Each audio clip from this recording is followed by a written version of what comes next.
Indonesia memiliki banyak budaya yang berbeda-beda. Adanya persatuan dan landasan Pancasila, serta Undang-Undang Dasar adalah salah satu bentuk yang membuat kita menjadi satu.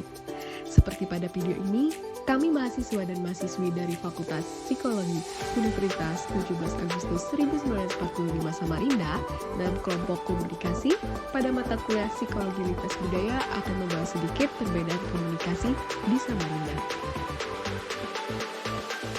Inilah Indonesia, negeri bersahaja yang terjalin dari 17.000 lebih gugusan kepulauan, membentang bagaikan untayan batu zamrud. Kondisi geografis Indonesia yang berada di kawasan Ring of Fire membentuk keunikan kontur pada setiap jengkal wilayahnya. Indonesia tanah air beta, Lautan lepas, pegunungan nan gagah, hingga hamparan sawah.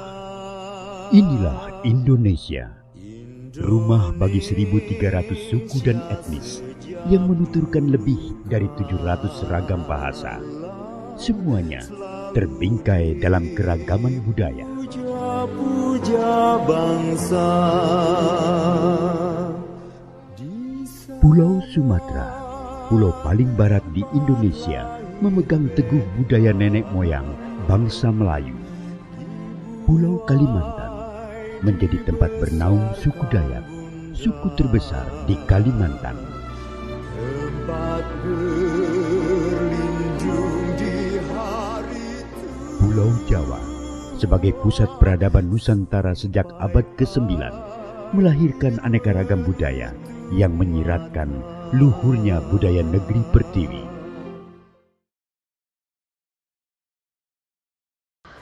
Kota Samarinda merupakan ibu kota Provinsi Kalimantan Timur, Indonesia, serta kota dengan penduduk terbesar di seluruh pulau Kalimantan.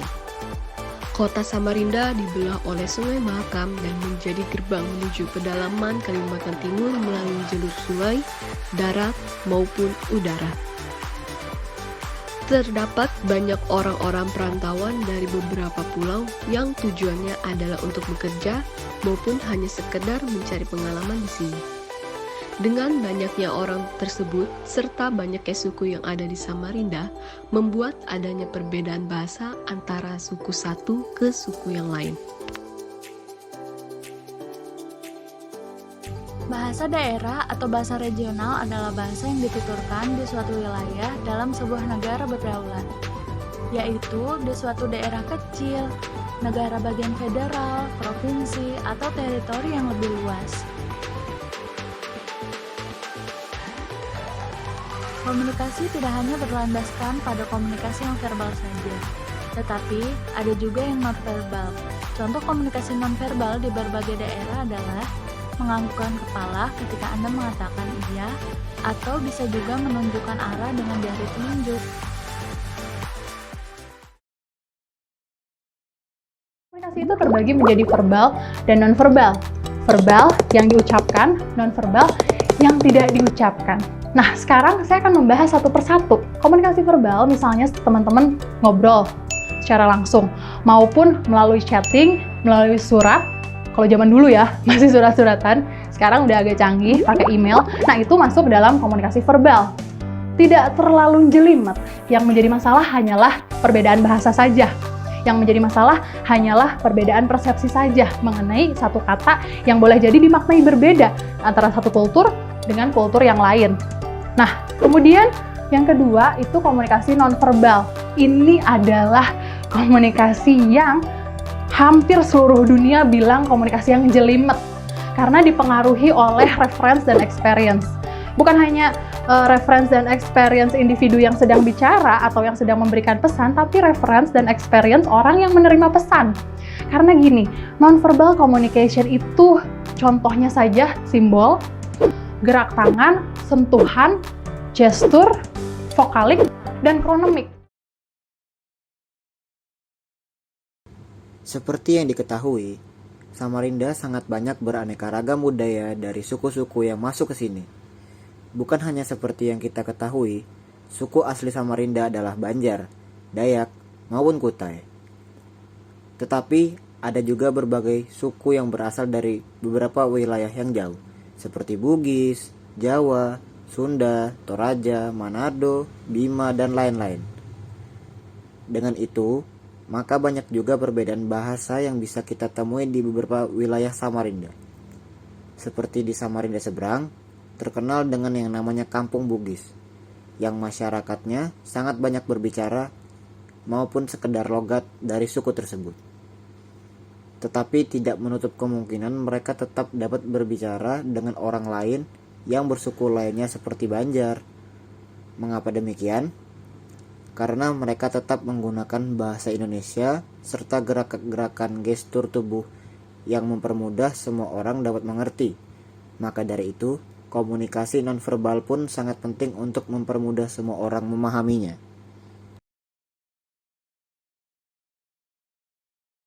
Sentuhan juga adalah komunikasi nonverbal.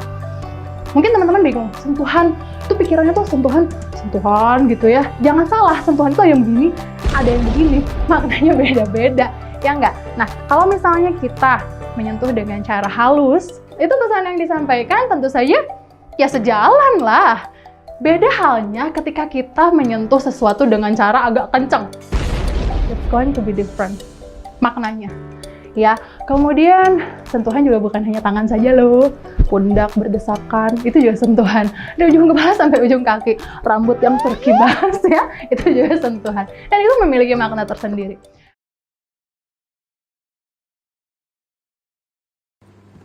Indonesia dengan jumlah penduduk lebih dari 260 juta jiwa, dengan beragam suku, agama, dan bahasa, menjadikan sebuah keragaman yang unik, tapi tetap terikat oleh Bhinneka Tunggal Ika. Terkadang, karena banyaknya suku dan bahasa, apalagi merantau, pasti akan bingung, bahkan bisa juga tersinggung, jika kita salah mengartikan maksud bahasa tiap daerah. Fungsi bahasa yang mendasar adalah untuk menamai atau menjuluki orang, objek, dan peristiwa. Setiap orang mempunyai nama untuk identifikasi sosial. Orang juga dapat menamai apa saja objek-objek yang berlainan, termasuk perasaan tertentu yang mereka alami. Melalui bahasa, kita dapat mengendalikan lingkungan kita, termasuk orang-orang di sekitar kita. Kemampuan orang lain dengan orang lain tidak hanya tergantung pada bahasa yang sama, namun juga pengalaman yang sama dan makna yang sama dalam kata-kata yang kita sampaikan.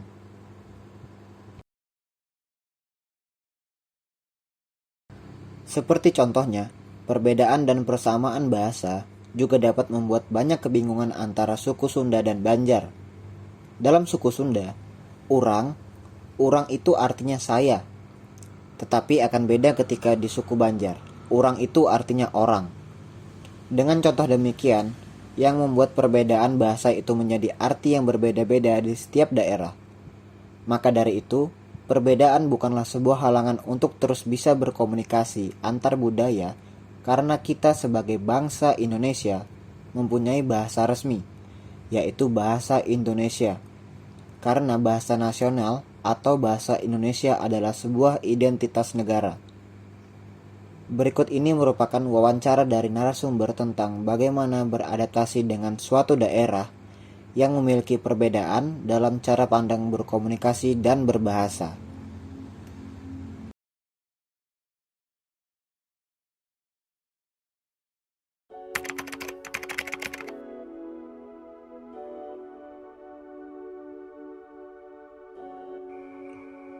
Sebelum datang ke Samarinda, dulu tuh kayak mikir Samarinda nih banyak gedung-gedung besar gitu. Ternyata jauh dari ekspektasi yang saya kira ya. Gedung-gedung besar di Samarinda tuh ternyata bisa dihitung pakai jari.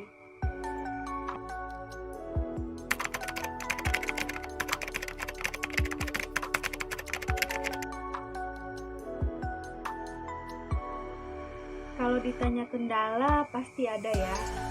Terus cara menanganinya atau cara menyesuaikan diri, saya diajarkan sama teman-teman. Kayak bahasa Banjar tuh cara ngomongnya gini loh gitu. Bahasa Bugis tuh cara ngomongnya gini. dengan bahasa-bahasa lainnya, diajarkan sama teman-teman gitu.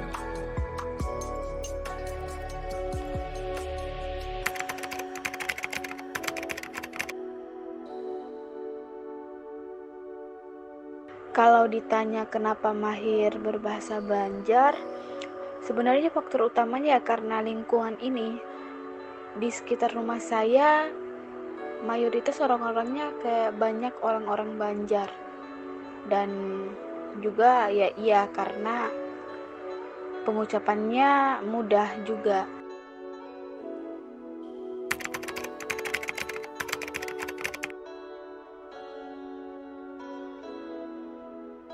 Kalau tekanan suara tentu berbeda ya, tapi tergantung dari bahasanya lagi gitu, bahasa Banjar atau bahasa Bugis gitu. Kalau Bima tuh lebih ke bahasa Bugis, dia tekanan suaranya agak tinggi.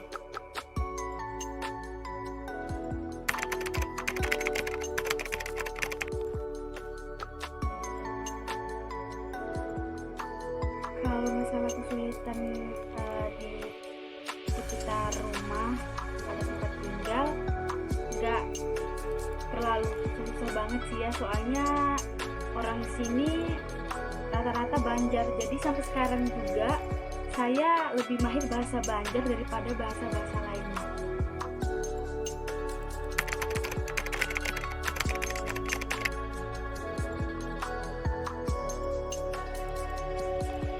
Kalau dalam lingkungan keluarga, saya lebih sering memakai bahasa daerah saya sendiri, yaitu bahasa Bima.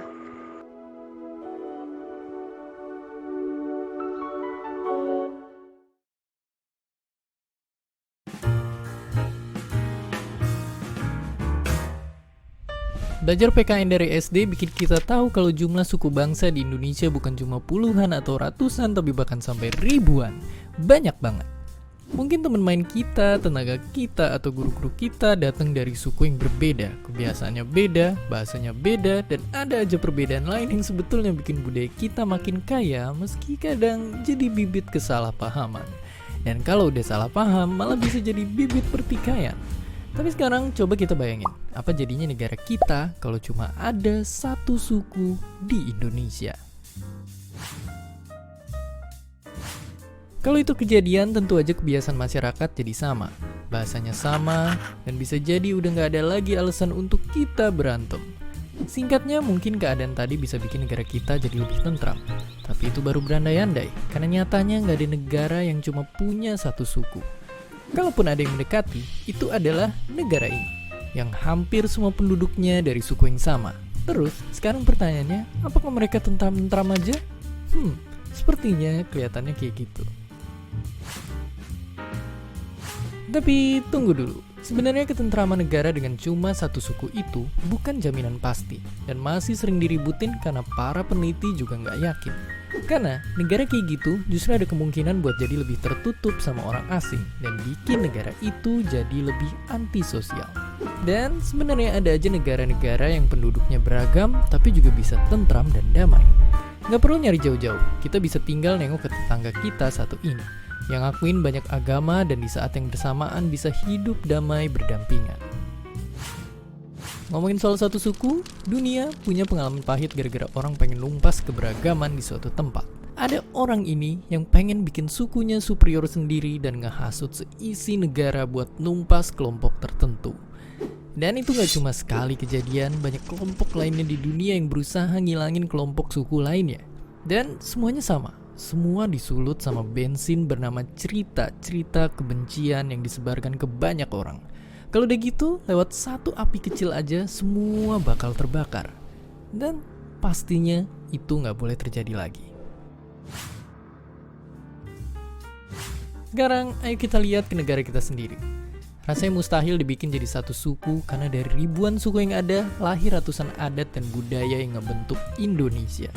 Bahasa persatuan kita dari bahasa Melayu, yang meski sedikit dipakai pada masa itu, akhirnya dipilih jadi bahasa persatuan.